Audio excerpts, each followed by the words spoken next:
ममता की बहू शुचि हर बात पर चिक चिक करती, जो ममता को बिल्कुल अच्छा नहीं लगता। बहू, तेरे में कोई कमी नहीं है, सारा काम भी तू बहुत अच्छे से करती है, लेकिन ये तेरी जो जबान है ना, बड़ी कैंची की तरह चलती रहती है, जो तेरा सारा काम बिगाड़ कर रख देती है। वाह जी वाह, मतलब आप लोगों को बेजुबान बहू चाहिए थी, जो न बोले न बात करे, और आप लोग बस जुल्म ढाते रहे। तभी वहां क्षितिज आ जाता है। अरे ऐसा क्या जुल्म हो रहा है तुम्हारे ऊपर? माँ सही कह रही है, मैं खुद तुम्हारी चलती जुबान से परेशान हो गया हूँ। अब तो शुचि का पारा 7वें आसमान पहुंच जाता है। वाह जी वाह, अब आप भी, क्या नहीं किया मैंने आपके लिए, अपना सब कुछ दांव पर लगा दिया, लेकिन आप भी अपनी माँ की जुबान बोलने लगे। अरे यार, कैसी बात बोल रही हो? माँ की जबान, बीवी की जबान, अरे मेरी तो कोई जुबान है ही नहीं जैसे। देखो शुचि, माँ से बुरा व्यवहार मैं पसंद नहीं करूंगा। अब क्या था, माँ के सामने अपनी हुकूमत कम होती देख शुचि को माँ से नफरत होने लगती है। अगले दिन शुचि माँ के कमरे में जाती है। माँ, ये लीजिए गर्म पानी। पानी रखकर वो चली जाती है, लेकिन जैसे ही माँ गरारा करने लगती है, हाय रे, मैं तो जल गई। अरे पानी इतना गर्म क्यों दिया शुचि? मेरा तो पूरा का पूरा मुंह ही जल गया। वाह, मजा आ गया, लग रहा है गर्म पानी ने अपना काम कर दिया, अब और लगो ना मेरे मुंह। शुचि, माँ के चिल्लाने की आवाज आ रही है, और तुम कैसी हो कि जाती भी नहीं, देखती भी नहीं कि माँ को क्या हो गया। आवाज तो आपको भी आ रही है, जा तो आप भी सकते हैं, लेकिन नहीं, शुचि ने तो जैसे सारे काम का कॉन्ट्रैक्ट साइन कर लिया है तुम्हारे परिवार से। ये कहकर शुचि माँ के कमरे में जाती है, लेकिन जैसे ही वो कमरे में घुसती है, माँ जल्दी से शुचि को पकड़कर खींच लेती है और ऊपर एक बड़ी सी छिपकली गिरती है। शुचि छिपकली देखकर डर जाती है। हे भगवान, ये छिपकली मेरे ऊपर गिरती तो मैं तो मर ही जाती।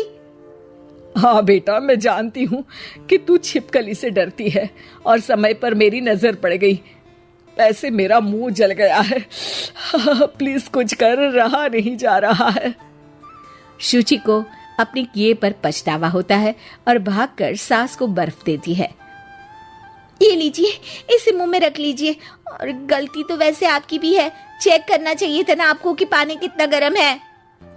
अरे 7 साल हो गए तेरी शादी को, तब तो चेक नहीं किया, अब क्यों करूं?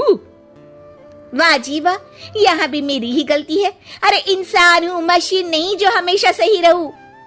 अच्छा, आज मैं दोपहर में सहेल के घर जा रही हूँ, अब इसे बता देती हूँ। अरे हाँ हाँ, जाना, मैंने कब मना किया है? पता है नहीं किया, लेकिन बच्चे, हाँ हाँ, जैसे तू हमेशा बच्चों को साथ लेकर जाती है, मैं देख लूंगी ना। शुचि तैयार होकर सहेली के घर जाती है। अरे वाह शुचि, तेरी ड्रेस तो बहुत अच्छी है, तू ऐसे कपड़े पहन कर निकलती है तो तेरी सास कुछ नहीं कहती क्या? दूसरी सहेली बच्चा संभालती हुए कहती है। अरे शुचि, सही है, तू एंजॉय भी कर लेती है लाइफ को, और बच्चा सास देख लेती है, तेरे तो मजे हैं भाई, मजे। अरे मजे कैसे, जब वो बोलती है ना तो बड़ा ही कड़वा बोलती है। रहने दे, अच्छा चल मैं जा रही हूँ, डिनर भी तो बनाना है ना। शुचि ये बोलकर वहां से चली जाती है। घर आकर देखती है कि माँ बच्चों के साथ खेल रही है। आ गई बेटा? आना ही था ना, खाना कौन बनाएगा?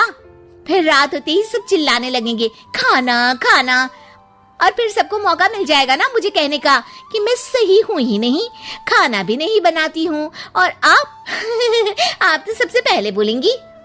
अब सास को गुस्सा आ जाता है। एक तो सारा दिन तेरे बच्चों को देख रही थी, घर पर किसी न किसी का आना जाना लगा रहता है, बच्चे घर गंदा करते हैं उसे देखती हूँ, हद है। अब क्या खाने की जिम्मेदारी भी मैं ही ले लूं तो करेगी तू क्या? शुचि को ये सुनकर कुछ ज्यादा ही गुस्सा आ जाता है। बस माँ जी बस, अरे ये तो गुलामों वाली जिंदगी हो गई, कोई फ्रीडम रहा ही नहीं, ऐसा लगता है कि बंद कर रह गई हूँ, घर तो किसी कैद खाने सा हो गया है। मन ही नहीं करता यहाँ रहने का। अब मैं और आप एक घर में रह ही नहीं सकते बस। अरे तो क्या मैंने बांध कर रखा है तुझे? अरे मैंने क्या कर दिया जिससे तुझे ऐसा लग रहा है? और तेरा इतना बोलने के बाद तो मैं खुद ही तेरे साथ नहीं रहना चाहूंगी। लेकिन अब सवाल था कि सासू माँ जाएंगी कहाँ, क्योंकि बहू तो मायके चली जाती है, लेकिन सास कहाँ जाए। तभी क्षितिज आ जाता है। उसे भी सारी बात का पता चलता है। वो माँ को समझाता है, लेकिन वो मानती नहीं और ना ही शुचि मानने को तैयार। दोनों की लड़ाई में माँ का सामान पैक हो जाता है। माँ अब कहाँ जाएंगी? मैं भी अपने मायके जाऊंगी। माना मेरे माता पिता नहीं रहे, लेकिन भाई भाभी से भी तो मायका होता है ना। और सास निकल जाती है मायके। बस फिर क्या था, शुचि सुबह सुबह गर्म पानी लेकर माँ के कमरे में जाती है, लेकिन वहां माँ नहीं होती। हाँ, चलो अच्छा है, अब ये रोज रोज के काम से तो बची। ये कहकर वो कमरे में जाती है जहां अक्सर माँ बैठी रहती थी। कमरा खाली खाली लग रहा है। तभी उसकी सहेली का फोन आ जाता है। अरे सुची, बहुत अच्छी सेल लगी है। कौड़ियों के दाम में ब्रांडेड कपड़े, जूते और बैग मिल रहे हैं। चलो ना चलते हैं। वाह रे वाह, ठीक है मैं आती हूँ। अब तो कोई टेंशन है ही नहीं, सासू माँ भी नहीं है, अब तो मजे से घूमूंगी। अरे मजे से तो तू पहले भी घूमती थी, लेकिन सास नहीं है तो बच्चे कौन देखेगा? और तुझे तो पता है ना, मॉल्स में बच्चों की एंट्री बैन है कोरोना के कारण। अरे तो फिर कैसे आऊंगी मैं? सेल तो बस आज के लिए है, कल खत्म। शुचि को बड़ा रोना सा आता है। फिर वो जब दिन में खाना खाने बैठती है, वो भी अकेले अकेले तो कोई खाना भी नहीं खाया जाता। मैं नहीं खा रही माँ के बिना। शाम को क्षितिज जाता है तो शुचि जोर जोर से रोने लगती है। अब क्यों रो रही हो? क्या हुआ? माँ को घर से निकालकर शांति अभी भी नहीं मिली तुम्हें? नहीं, मैं माँ के बिना नहीं रह सकती। ना कोई बताने वाला है कि मैं कैसी लग रही हूँ, ना ही कोई समझने समझाने वाला।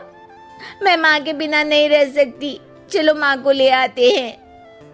अरे वाह, ऐसा शायद पहली बार होगा कि बहू रूठी सास को मायके से लेने जा रही है।